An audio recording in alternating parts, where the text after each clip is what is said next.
Internet সেবা চালু নিয়ে তথ্য দিলেন ডাক, টেলিযোগাযোগ ও তথ্য প্রযুক্তি প্রতিমন্ত্রী জুনায়েদ আহমেদ পলক।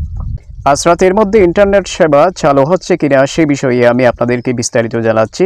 তো এই মূল কথাগুলো জানার জন্য আপনাদেরকে আসলে ভিডিওটা শেষ পর্যন্ত দেখতে হবে, কারণ এই মূল কথাগুলো আসলে ভিডিও শেষের দিকেই রয়েছে। বাংলাদেশে কোটা সংস্কার আন্দোলনের মধ্য দিয়ে ইন্টারনেট সেবা বন্ধ হয়ে যায় এবং এটির কারণেই বিদেশে অবস্থানরত লাখ লাখ প্রবাসী তাদের পরিবার পরিজনের সাথে গুরুত্বপূর্ণ কথা বলা থেকে বঞ্চিত হয়েছে এবং ব্যবসা বাণিজ্য সহ দেশের মানুষ বিপাকে পড়েছে। আপনারা এই ভিডিওটি কন্টিনিউ করে সর্বোচ্চ শেয়ার করে দিবেন, তাহলে অন্যরাও জানতে পারবে।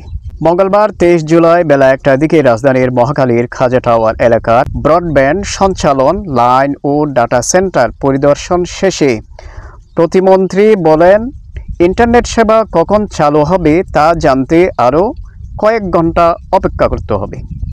এর আগে সোমবার প্রতিমন্ত্রী জানিয়েছিলেন, সঞ্চালন লাইন মেরামতের কাজ চলছে।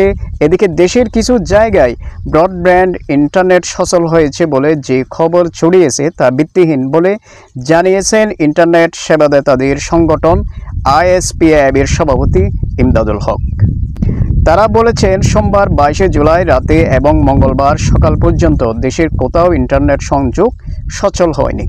মঙ্গলবার 23 জুলাই গণমাধ্যমের সাথে আলাপকালে ইমদাদুল হক জানান, দেশের কোথাও ইন্টারনেট সংযোগ সচল হলে সবার আগে সংযোগদাতারা জানবেন, তারপর গ্রাহকরা জানবেন। আমরাই তো কিছুই জানি না, গ্রাহকরা এমন তথ্য আসলে কোথায় পেলেন?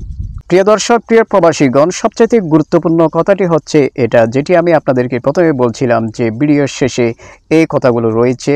আসলে লাইন যে আজকে রাতে সচল হচ্ছে সেই বিষয়ে ইন্টারনেট সেবাদাতা সংগঠনের সভাপতি জানান, মঙ্গলবার দুপুর 1টার দিকে আমরা মহাখালীর দুর্যোগ ব্যবস্থাপনার ভবনে যাব, সেখানকার পরিস্থিতি দেখব।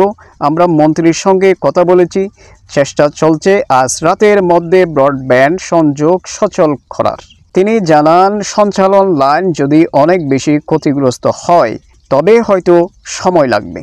তো প্রিয় দর্শক, আজকে রাতের মধ্যে ইন্টারনেট সেবা বাংলাদেশের চালু হচ্ছে কিনা? আজ হচ্ছে 23 জুলাই 2024 ইংরেজি, রোজ মঙ্গলবার। তো যদি আজকে রাতের মধ্য দিয়ে আসলে ইন্টারনেট সেবা চালু হয়ে যায় তাহলে সবার জন্য অবশ্যই এটি মঙ্গল হবে এবং এটি বড় স্বস্তির খবর হবে। তো এখন দেখার বিষয়, সবাই চোখ রাখুন কি হচ্ছে না হচ্ছে এবং আমাদের সবসময় চট্টলা সময় টিভির সাথে থাকুন আপডেটগুলো পাওয়ার জন্য। সবাই ভালো থাকুন, সুস্থ থাকুন, নিরাপদে থাকুন। আল্লাহ হাফেজ।